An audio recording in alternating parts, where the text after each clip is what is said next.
नमस्कार, करेन्ट न्युजमा यहाँलाई हार्दिक स्वागत छ।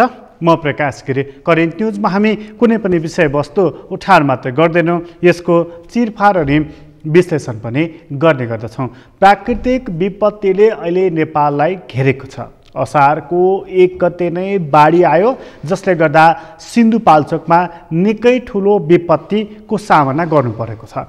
अहिले मनसुन क्रमशः पश्चिमतर्फ लागेको छ र दार्चुलादेखि कञ्चनपुरसम्मको अवस्था निकै सकसपूर्ण बनेको छ। ती ठाउँहरूलाई सतर्क रहन, सचेत रहन भनिएको छ। यो विपत्तिले कस्तो खालको आपत ल्याइपुर्याउने हो अथवा कस्तो आपत अझै भोग्नु पर्ने हो, अझै यकिन गर्न सक्ने अवस्था बन्न सकेको छैन।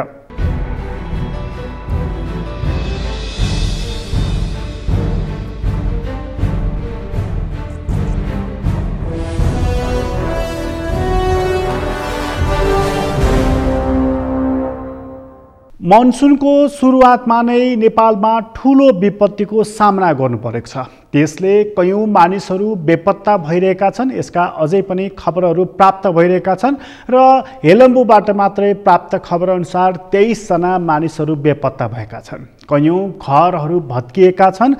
मानिसहरू घरबास विहीन भएका छन्। अहिले टेन्टमा बस्नको लागि बाध्य भएका छन् र मेलम्चीमा ठुलो विपत्ति आएको, त्यति ठुलो बाक्लो लेदो बगेर आएको देखिएको छ। तर त्योभन्दा ठुलो आपत हेलम्बुमा परेको छ भनेर अहिले भन्न थालिएको छ।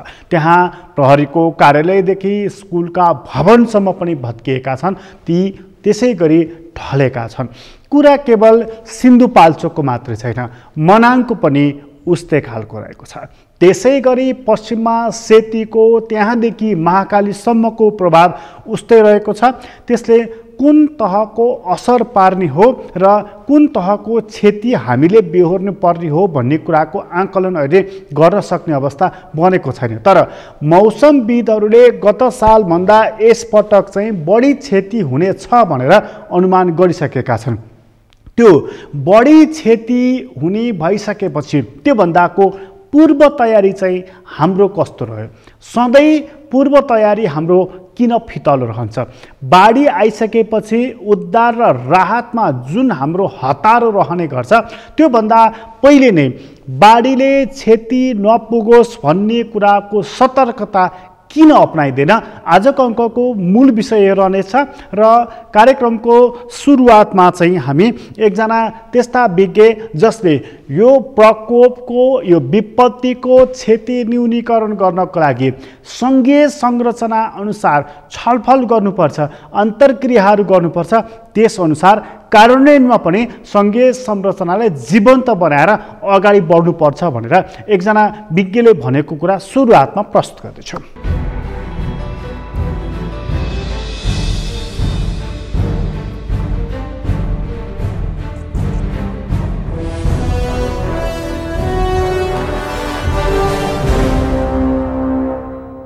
स्रोत साधन र जनशक्तिको हिसाबले सबै हिसाबले तपाईको छ नि जवाबदेही र तपाईको छ नि सक्षम सरकार भनेको सङ्घीय सरकार हो। उसले तपाईको छ नि जोखिम युक्त ठाउँहरू कुन कुन हुन् भन्ने कुराको तपाईको छ नि एकदम विस्तृत अध्ययन गर्न जरुरी छ। जस्तो तपाईले भनौं योभन्दा अगाडि तपाईको छ नि तातोपानी भूकम्पको समयमा तातोपानी एरियालाई तपाईको छ नि अत्यन्तै जोखिम क्षेत्र भनियो हैन। तर जोखिम क्षेत्र भनियो, तर के भनेदेखि त्यहाँका बस्तीलाई तपाईको अन्यत्र सारेर व्यवस्थित गर्नेतिर सरकारको कुनै योजना देखिएन। अनि गत वर्ष पनि तपाईको सिन्धुपाल्चोक र बागलुङलाई तपाईको छ नि यो विपद संकटग्रस्त क्षेत्र भनेर घोषणा गरियो। तर घोषणा के गर्ने? घोषणा मात्रै सीमित गर्ने, एक्सनमा नजाने। गत वर्ष तपाईको छ जुगलको बाढी पहिरोमा परेका त्यो तपाई लिदिका जनताहरूलाई अहिलेसम्म पुनर्स्थापन गर्न सकेको छैन।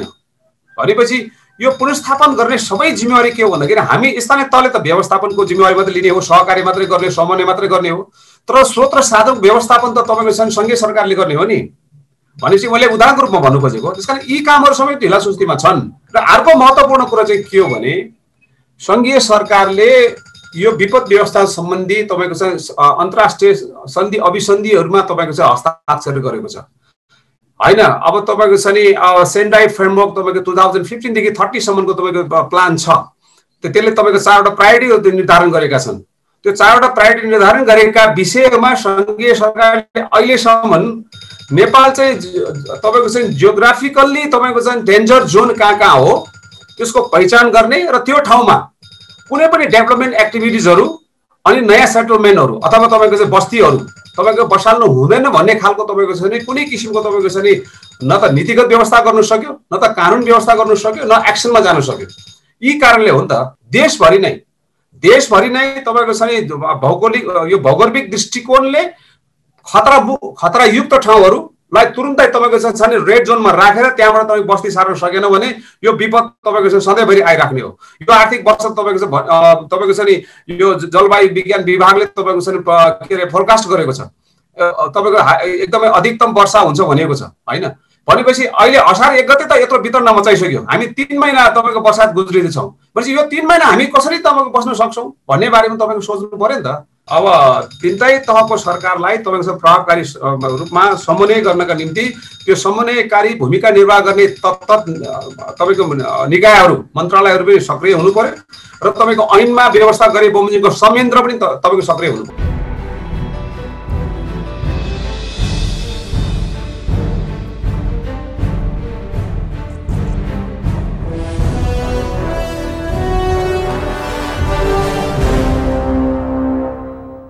विपद हरेक साल नेपालले बेहोरिरहेको छ। कहिले कुन ठाउँमा कहिले हामी कोशी ब्यारेजको विपद बारेमा विलाप गरिरहेका हुन्छौं कि त्यहाँ निकै ठुलो क्षति पुग्यो भनेर।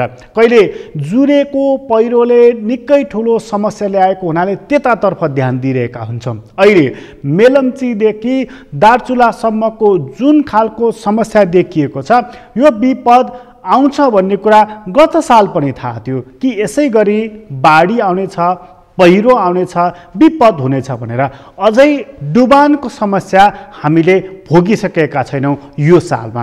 अबका दिनहरूमा क्रमशः पहाडमा बाढी र पहिरो, तराईमा डुबान, यी खबरहरू आउनेछन् र यी खबरहरूले हामीलाई हरेक पल घोचिरहनेछ। तर यो खबर आजको होइन, 20औं-50औं वर्षदेखि हामी यही खबर सुनिरहेका छौं र अहिले पनि त्यही खबर सुनिरहेका मात्रै छैनौं, त्यसबाट हामी भोगी पनि रहेका छौं। यो अलमल किन हामी कहिले पनि पूर्व तयारी गर्दैनौं? छेपारोको उखान किन हाम्रो लागि ठ्याक्कै मिल्दछ त? प्रश्न यहाँनेर गम्भीर रूपमा उठेको छ। त्यसकारणले गर्नुपर्ने कुरा चाहिँ के हो त?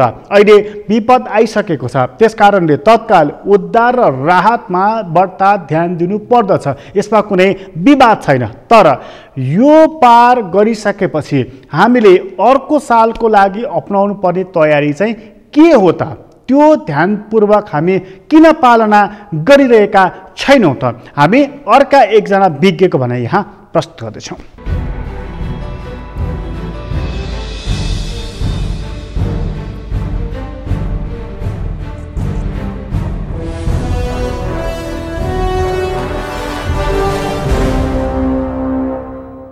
यसमा चाहिँ वास्तवमा यो जुन विपदकोबाट हुने जुन क्षति छ त्यसलाई न्यूनीकरण गर्न नसक्नुको एउटा प्रमुख कारण भनेको यो गभर्नमेन्टका एजेन्सिजहरूको यो प्रायोरिटी एरियामा एउटा पर्दै परेको छैन। अहिले पनि परेको छैन, विगतमा त छँदै थिएन। अहिले पछिल्लो दिनमा अलिकति छलफल बहस हुन थालेका छन्, केही नीति नियम कानुनहरू पनि बनेका छन् हैन, तर त्यो उहाँहरूको अझै प्रायोरिटीमा परेको छैन। यसलाई चाहिँ उहाँले एकदमै फोकस गरेर चाहिँ यो विपद जोखिम न्यूनीकरणको लागि एउटा चाहिँ तपाईको सूचाङ्क बनाएर जुन नबनेको भनौँ भने एउटा राष्ट्रिय रणनीतिक कार्ययोजना बनाएको छ सन् 2018 देखि 30 सम्मको लागि। त्यसमा कसरी काम गर्ने, हरेक 5 वर्षमा चाहिँ हाम्रो क्षतिलाई कसरी कम गर्दै लिएर जाने भन्ने कुराहरू पनि छ र 18-30 सम्म गएपछि हाम्रो चाहिँ अवस्था के हुन्छ त भन्ने कुरा उल्लेख गरेको छ। तर त्यसको काम भएको छ कि छैन भन्ने ढङ्गबाट त्यसलाई मोनिटरिङ गर्ने, हेर्ने त्यो खालको काम भएको छैन। त्यसले गर्दा यो सबै इन्टर एजेन्सी बीचमा जुन खालको एउटा कोअर्डिनेसन हुनुपर्ने, नेटवर्किङ हुनुपर्ने, समन्वय हुनुपर्ने त्यो पनि उहाँहरू आफै बीचमा एउटा यो ग्याप छ। अर्को अहिले हाम्रो चाहिँ यो चाहिँ अब जुन यो 3 तहको संरचना छ, स्थानीय तह, प्रदेश, सङ्घ, अनि यो तीनै तहको बिचमा पनि राम्रो खालको समन्वय र सहकार्य भएको छैन। जुन तपाईँको तलको चाहिँ स्थानीय तहले जुन खालको योजना बनाउँछ अथवा जुन खालको नीति नियम कानुनहरू बनाइराखेको छ, त्यसले चाहिँ एउटा चाहिँ माथिल्लो त जुन सङ्घीय तर्फबाट बनाएको प्रदेशसँग बनाएकोसँगको तालमेल मिल्दैन। त्यसपछि सूचनाको बिचमा तपाईँको अब तपाईँको के छ, जिल्ला विपद व्यवस्थापन समिति छ, केन्द्रमा चाहिँ तपाईँको चाहिँ हाम्रो चाहिँ गृह मन्त्रालय भयो, गृह मन्त्रालयले सूचना सिधै तपाईँको चाहिँ सम्पर्क कहाँ गर्छ, जिल्ला व्यवस्थापन समिति, प्रदेश त त्यहाँ ग्याप छ। अनि तपाईँको के हुन्छ, तलको स्थानीय तहले सूचना कहाँ दिन्छ, सिधै जिल्लामा पठाइदिन्छ होइन, अनि फेरि प्रदेशमा ग्याप छ होइन। अनि प्रदेशकोलाई चाहिँ त्यहाँको सांसदहरू जनप्रतिनिधिहरूको पनि एउटा के गुनासो देखिन्छ भने हामी त्यो क्षेत्रको जनप्रतिनिधि हौँ, तर विपदको बेलामा त्यो हाम्रो भूमिकै काहीँ छैन। पहिलाको तपाईँको बरु दैवपुरको उद्धार 39मा के थियो भने स्थानीय त्यहाँको जो जनप्रतिनिधि थियो, सांसदहरू, ऊ चाहिँ पदेन सदस्यको रूपमा विपद व्यवस्थापन समिति हुन्थ्यो। आज त अहिले बनेको यो विपद जोखिम न्यूनीकरण तथा व्यवस्थापन ऐनले त्यहाँको सम्बन्धित क्षेत्रको चाहिँ जनप्रतिनिधि सांसदहरू पनि त्यहाँ समितिमा हुने भन्ने पनि छैन। त्यहाँ त यहाँ नगरपालिकामा तपाईँको विपद व्यवस्थापनको मिटिङ बसिरहेको होला, त्यहाँको नगरपालिका प्रमुखले बोलाएर पनि त्यो सांसदलाई थाहा पनि हुँदैन त्यहाँ के भइरहेछ होइन। प्रदेश भएपछि त्यो भनेको मतलब त प्रदेश त ग्याप छ नि, त्यहाँ त ऊ त प्रदेशको सांसद पनि हो, अहिले त सङ्घीय सांसदलाई पनि त्यहाँ बोलाउने छैन भनेपछि यो तीनै तहका बिचमा पनि एउटा खालको चाहिँ ग्याप छ, सूचनाको ग्याप छ, काम गर्ने संयोजनको हिसाबमा तपाईँको चाहिँ ग्याप छ।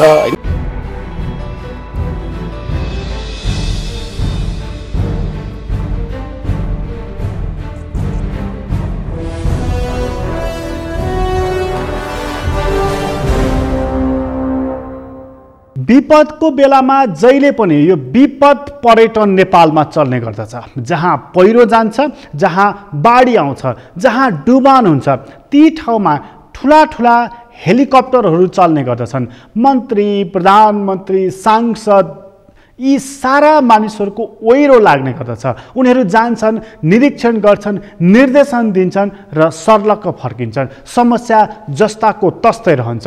1 वर्षदेखि होइन, वर्षौँदेखिको यही समस्या हो र यसपटक पनि विपद पर्यटन प्रारम्भ भएको छ। तर जो विपदमा परेका छन्, जसले घरबार, सम्पत्ति र परिवारजन गुमाएका छन्, तिनीहरूलाई यस्तो खालको ढाडस र यस्तो खालको आश्वासनले मात्रै पुग्दैन। जहाँ नेताहरू, सांसदहरू, जनप्रतिनिधिहरू पुग्दैनन्, त्यो झन् विराट र उराट लाग्दो कुरा हुन्छ। तर पुगिसकेपछि, त्यत्तिको मानिस पुगिसकेपछि त्यसको पालना अथवा त्यसले समस्याको न्यूनीकरणमा एउटा न एउटा भूमिका खेल्नुपर्ने हुन्छ। त्यो किन हुँदैन हामी कहाँ, प्रश्न चाहिँ यो गम्भीर रूपमा उठिराखेको छ। त्यसैले सबैले यही कुरा उठाउने, सबै चामलको बोरा बोकेर कुद्ने, सबै बिस्कुटका प्याकेट बोकेर कुद्ने, तर नदीमा तटबन्ध नगर्ने, पुल बलियो नबनाउने, सडक बलियो नबनाउने, नदीको छेउमै घर बनाउनको लागि नरोक्ने, यी काम कसले गरिदिन्छ? यो प्रश्न गम्भीर रूपमा उठेको छ। र अब यो पाठबाट हामीले के सिक्नेछौँ त? भूकम्पको जस्तै हुनेछ वा योभन्दा फरक खालको पाठ हामीले सिक्नेछौँ त? त्यो कुरा लिएर एकछिनपछि आउनेछौँ। अहिले छोटो विश्राम लिँदैछौँ।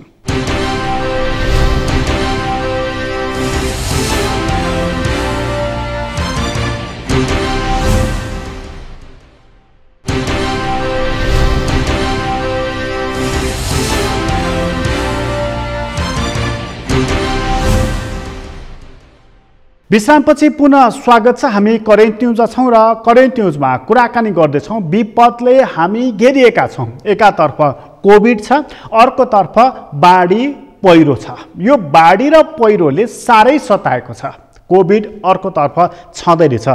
बाढी र पहिरोबाट जोगिनको लागि मानिसहरू टेन्टमा बस्न बाध्य छन्, तर त्यो ठाउँमा कोभिडको डर पनि उत्तिकै छ। सरकारले भनेको छ जहाँ बाढी पीडितहरू बसिरहेका छन् त्यो ठाउँलाई हामी सकभर छिटो भ्याक्सिन लगाएर उनीहरूलाई सुरक्षित पार्ने कोसिस गर्नेछौँ भनेर। यो काम छिटै होस्, यो हामी कामना पनि गर्दछौँ। तर विपदको जोखिम अब कसरी कम पार्ने? पहाडमा अहिले पहिरो जान थालेको छ, बाढी आउन थालेको छ र तराईतर्फ सोचिएको छैन। भोलि एक दिन त्यस्तो दिन आउनेछ जुन दिन फेरि डुबानमा परेका खबरहरू आउनेछन् र मानिसहरूको घरको छाना छानासम्म पनि डुबेको, यो तलाउ हो कि नदी हो कि समुद्र हो कि यो जमिन हो, छुट्याउन नसक्ने अवस्था आउँछ। त्यसको तयारी हामी के गरिरहेका छौँ? त्यसको लागि हाम्रो तयारी कुन प्रकारको छ? यो अर्को चासोको विषय बनिरहेको छ। अहिले त जहाँ समस्या परेको छ त्यही मात्र हामी हेरिरहेका छौँ, घटना प्रधान भएका छौँ हामी। तर हामी त्योभन्दा पहिले नै कसरी समस्याको निराकरण गर्ने या न्यूनीकरण गर्ने किन सोचिरहेका छैनौँ भन्ने चाहिँ महत्त्वपूर्ण प्रश्न हो र यो किन सोधिरहेका छैनौँ भन्ने कुराको उत्तर हामी यहाँनिर प्रस्तुत गर्दैछौँ।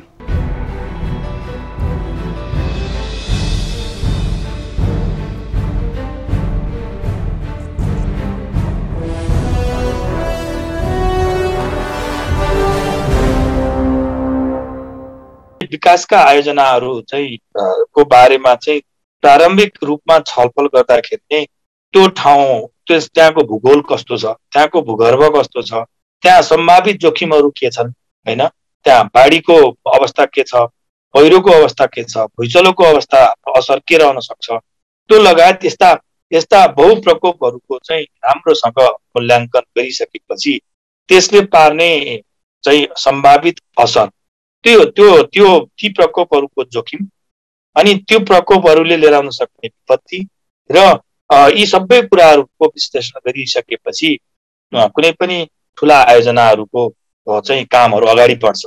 त्यस्ता धेरै उदाहरणहरू हामीले चाहिँ पेश गर्न सक्छौँ। प्रायः जसो संसारभरि हुने प्र्याक्टिस त्यही नै हो। विकसित देशहरूमा यो प्र्याक्टिसलाई राम्रोसँग चाहिँ इम्प्लिमेन्टेसन गरिएको हुन्छ भने हाम्रो जस्तो देशमा चाहिँ यी प्र्याक्टिसहरू हामी कहाँ पनि हुन्छ। हेर्नुहोस् त, उदाहरण दिउँ म तपाईँलाई, ठुला आयोजना बनाउँदै हुन्छ, तपाईँले मेलम्ची नै भन्नुहोस् न, त्यो मेलम्ची बनाउँदै गर्दा मेलम्चीमा हुन सक्ने सम्भावित जोखिमहरूको पनि अध्ययन भएकै हुनुपर्छ क्या। अहिले अहिले अहिले अहिले तपाईँले ठुलो हाइड्रो पावर बनाउँदा, ठुलो रोड इन्फ्रास्ट्रक्चर बनाउँदा चाहिँ यसको अध्ययन भएको हुन्छ। तर त्यो अध्ययनको गुणस्तर, हामी कहाँको समस्या चाहिँ त्यो हो। अध्ययनको गुणस्तर के त हो? अध्ययनको गुणस्तर कायम गर्न नसक्ने, अध्ययन पछिको रिजल्ट जे आउँछ त्यसको गुणस्तर चाहिँ हामीले चाहिँ विभिन्न कारणले चाहिँ त्यो गुणस्तरीय अध्ययन, गुणस्तरीय अनुसन्धान र गुणस्तरीय अध्ययन अनुसन्धान नभइसकेपछि त गुणस्तरीय प्रडक्ट पनि आउँदैन, त्यसको निचोड पनि आउँदैन। अनि त्यो भनेको के हो त? लिमिटेड इन्फर्मेसन भयो। गुणस्तरीय चाहिँ प्रडक्ट नआइसकेपछि जे प्रडक्ट आयो त्यसलाई मानेर त अब फर्दर प्लानिङ गर्नु पर्यो, होइन हो। त्यही नै चाहिँ गुणस्तरीय चाहिँ प्रडक्ट आउन नसक्ने जुन हाम्रो अवस्था छ, त्यो हाम्रो देशको राजनीतिक अस्थिरता होला, राजनीतिक हस्तक्षेप होला, प्रशासनिक हस्तक्षेप होला, होइन, अनि सब स्ट्यान्डर्डको ह्युमन रिसोर्सले काम गर्ने होला यहाँ, होइन। अनि सब स्ट्यान्डर्डको चाहिँ ह्युमन रिसोर्सले काम गर्ने भइसकेपछि त्यसले दिने रिजल्ट पनि सब स्ट्यान्डर्डको हुन्छ।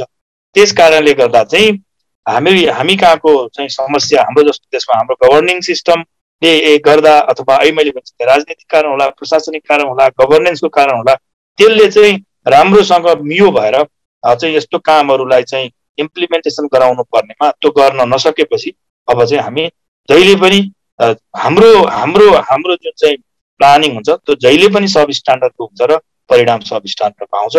यो कुरा क्रम जारी रहँदासम्म हामीले भोग्ने नियति यही नै हो। विकासित देशहरूमा यो सम्भव छैन, त्यस कारणले उनीहरूको विकासमा एक किसिमको मापदण्ड जुन बनाएको हुन्छ त्यसलाई हुबहु फलो गरेको हुन्छ। त्यो चाहिँ स्वाभाविक रूपमा चाहिँ मोर रिजिलियन्ट हुन्छ, होइन, अथवा दिगो हुन्छ र चाहिँ त्यसले चाहिँ दिगो परिणाम हुन्छ।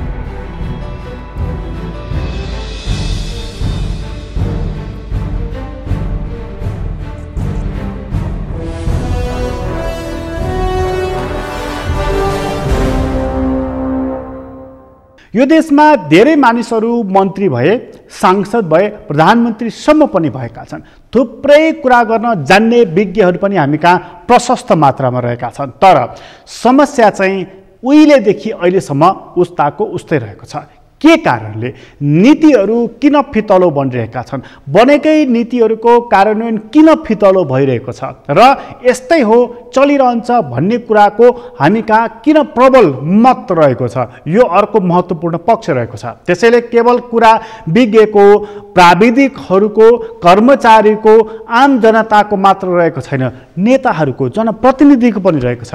एकजना पूर्व मन्त्री दोष त अरूलाई थोपडिरहेका छन्, तर आफैले कार्यभार सम्हाल्दा चाहिँ उनले कसरी यस्ता खालको विपदहरूको समाधान गर्ने सन्दर्भमा काम गरेका थिए त, अथवा त्यसप्रति उनीहरू कति संवेदनशील भएका थिए त, हामी त्यो कुरा यहाँ प्रस्तुत गर्दैछौँ।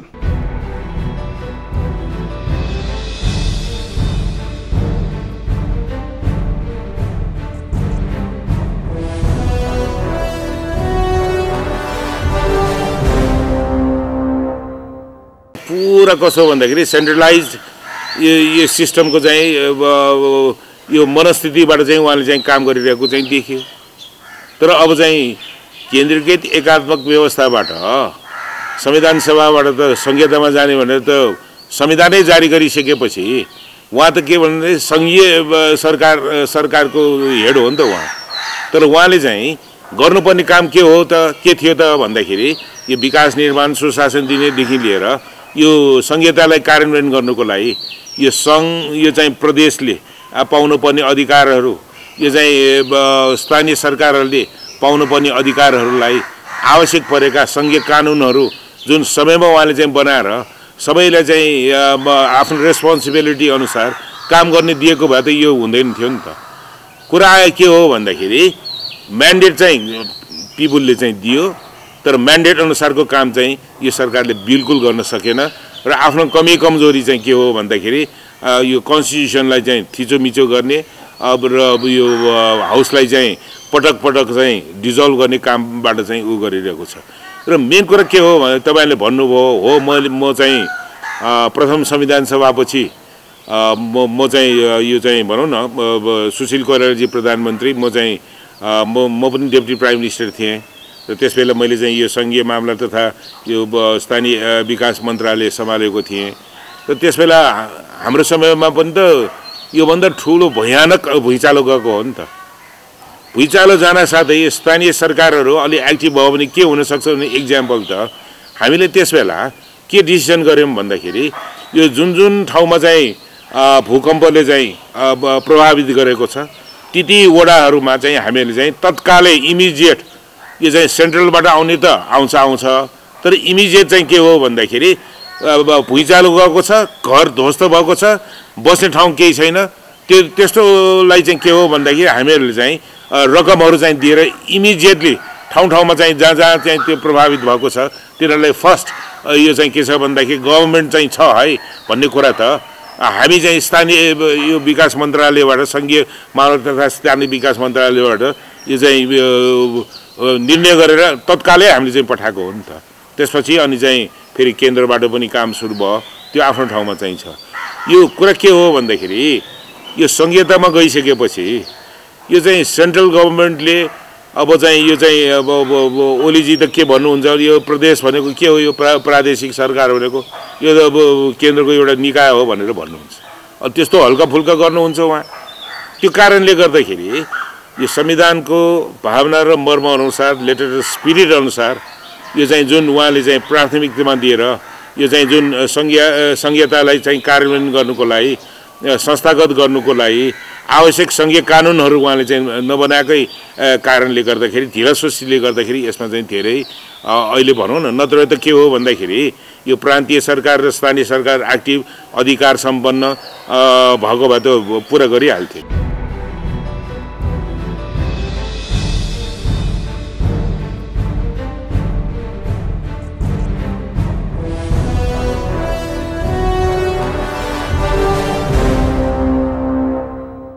विपदको न्यूनीकरण कोही एकजना व्यक्तिले गरेर हुँदैन, यसमा सामूहिक पहल चाहिन्छ र सामूहिक पहलको लागि अहिले नेपालको सङ्घीय संरचनाले मद्दत गर्नुपर्दछ। ओडादेखि केन्द्रीय संसदसम्म उत्तिकै जागरुक हुनु पर्दछ। नदीमा बर्खामा बहाव बढ्छ, त्यसले कटान गर्छ, पहिरो आउँछ, डुबानमा पार्छ, हामी सबैलाई थाहा छ। तर त्यसबाट जोगिने कसरी, नदीबाट कति पर बस्ती बसाल्ने, बस्तीको बिचमा सुरक्षित र खुल्ला ठाउँ कति निर्माण गर्ने, यो कुरा हामीले भूकम्पको बखतमा पनि चर्चा गरेका थियौँ। सरकारले यति ठाउँलाई खुल्ला स्थान बनाउँछौँ भनेर डङ्का पिटेको थियो। आज हरेक बस्तीको बिचमा खुल्ला स्थान कति छ? नदीबाट पर कति पर बस्ती विकास भएको छ? यी प्रश्न गम्भीर प्रश्न छन् र नदीले हरेक वर्ष कटान गर्दछ भने तटबन्ध कति निर्माण गरिएको छ र बनाइएका तटबन्ध कति मजबुत किसिमले बनाइएको छ? बडा साधारण सवालहरू रहेका छन्। उत्तर साधारण प्रश्नकै गम्भीर हुन्छ र गम्भीरै हुन्छ उत्तर पाउनको लागि पनि। अहिले त्यस्तै खालको छ। संसद नीति विधि बनाउने थल हो। त्यो नीति र विधि बनाउने थलोले कस्तो खालको विधि बनाएको छ त? अहिलेको विपदलाई हेर्दाखेरि त्यो संसद जो अहिले विघटित छ तर पनि हिजोसम्म कार्यरत त्यो संसदले के परिकल्पना गरेको थियो कि अहिलेको विपद न्यूनीकरण गर्ने सन्दर्भमा, त्यो कुरा हामी प्रस्तुत गर्दैछौँ।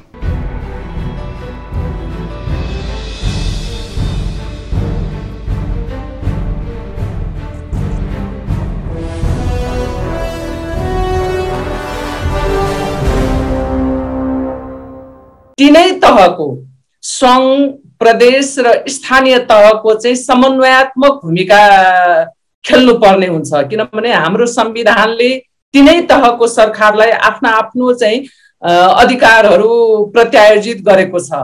संविधानको अनुसूचीमा नै चाहिँ सङ्घको अधिकार, एकल अधिकार के हो, प्रदेशको एकल अधिकार के हो, संघ र प्रदेशको संयुक्त अधिकार सूची के हो, स्थानीय तहको अधिकार सूची के हो, संघ, प्रदेश र स्थानीय तहको संयुक्त अधिकार सूची के हो भन्ने कुरो स्पष्ट रूपबाट व्यवस्था गरेको अवस्थामा र अझ भन्ने हो भनेदेखि तीनै तहको सरकार एउटा विश्वमा नै नमुनाको हिसाबबाट हाम्रो चाहिँ राज्य संरचना निर्माण भएको अवस्थामा यस्तो विपद व्यवस्थापनको लागि तीनै तहको समन्वयात्मक भूमिका हुन जरुरी थियो। अझ भन्ने हो भनेदेखि स्थानीय तह हाम्रो चाहिँ एउटा आधारभूत चाहिँ तह भएको र त्यो चाहिँ विशिष्ट प्रकारको सरकार भएको र उनीहरूको लागि स्थानीय विपद व्यवस्थापन सम्बन्धी अधिकार पनि प्रत्यायोजित गरेको अवस्था हो।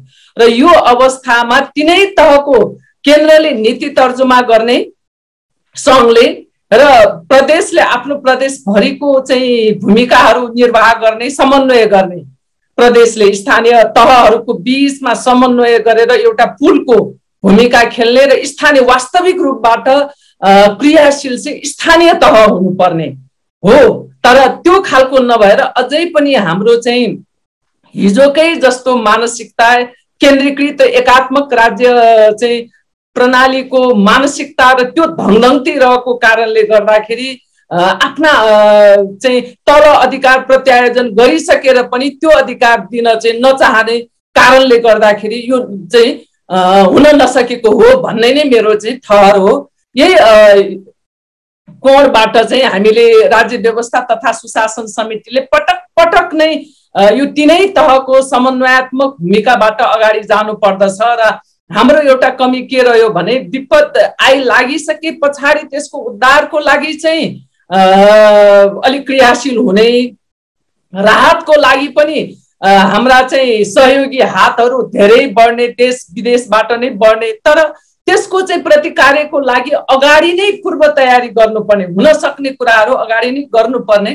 त्यो चाहिँ हुन नसकेको स्थिति हो। तपाईँलाई उदाहरण नै भन्ने हो भने सिन्धुपाल्चोकका चाहिँ भूकम्प पछाडि यी बस्तीहरू अत्यन्तै जोखिममा छन्, त्यो बस्तीहरू चाहिँ स्थानान्तरण गरिहाल्नुपर्छ, त्यहाँ राख्नुहुन्न भन्ने कुराहरू हुँदा हुँदै पनि जब अन्तिम घडीमा बर्खायाम सुरु भयो, मनसुन सुरु भइसके पछाडि, अझ भन्ने हो भने बाढी पहिरो गइसके पछाडि अनि चाहिँ तात्ने र जब मनसुन चाहिँ समाप्त हुन्छ अनि सुतेर बस्ने, यो खालको स्थिति छ। र जबसम्म यो चाहिँ स्थितिको अन्त हुँदैन र केन्द्रीकृत मानसिकताको चाहिँ अन्त हुँदैन, तलको अधिकारलाई पनि चाहिँ अब यो हाम्रै इकाइ हो, हामीले नै मुठ्याएर राख्नु पर्दछ भन्ने खालको संघीयताको जुन खालको मूल मर्म र भावना अनुसार चाहिँ मुलुक अगाडि चल्न सक्दैन, तबसम्म यस्ता खालका समस्याहरू आइ नै रहन्छ।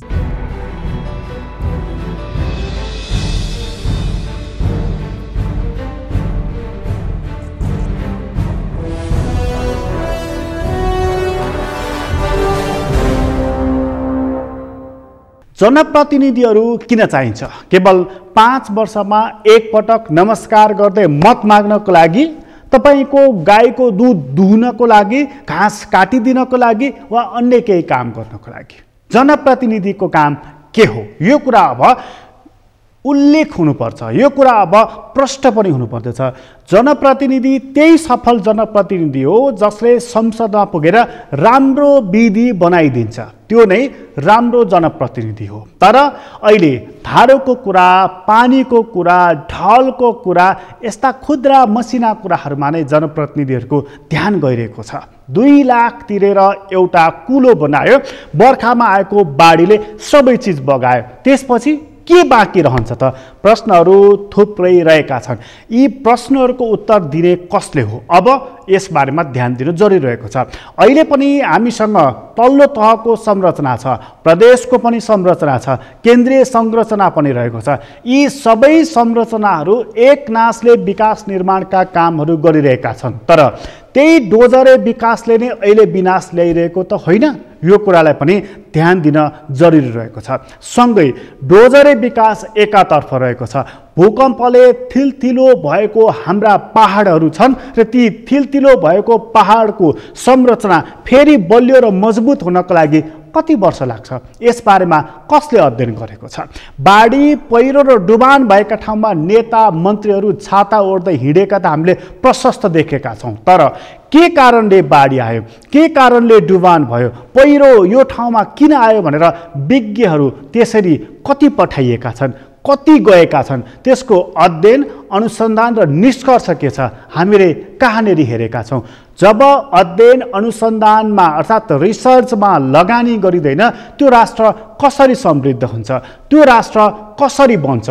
यो सवाल गम्भीर सवाल छ। जुरेको पहिरो किन गयो भनेर अहिलेसम्म पहिल्याउन नसकेका हामीले अहिले मेलम्चीको माथि, मेलम्ची घ्याङ र त्योभन्दा पनि माथि गएको पहिरो के कारणले भनेर कहिले पत्ता लगाउने? हिजो सेतीमा आएको बाढी के कारणले भनेर आज हामीले पत्ता लगाएका छौँ कि छैनौँ? यदि हिजो त्यो कारण पत्ता लागेको छैन भने आज हामीले समाधान कसरी सही दिन सक्दछौँ त? यो गम्भीर सवाल छ। यदि यस्ता सवालहरूको जवाफ हामीले दिन सकेनौँ वा यसबारेमा अध्ययन र अनुसन्धान गरेनौँ भने हामी जहिले पनि कान्ला मुनि नै रहन्छौँ, माथि आउन सक्ने छैनौँ। करेन्ट न्युज अहिलेलाई यति नै। करेन्ट न्युजबाट म प्रकाश गिरीलाई बिदा दिनुहोस्। सगरमाथा टेलिभिजन हेर्दै गर्नुहोला। नमस्कार।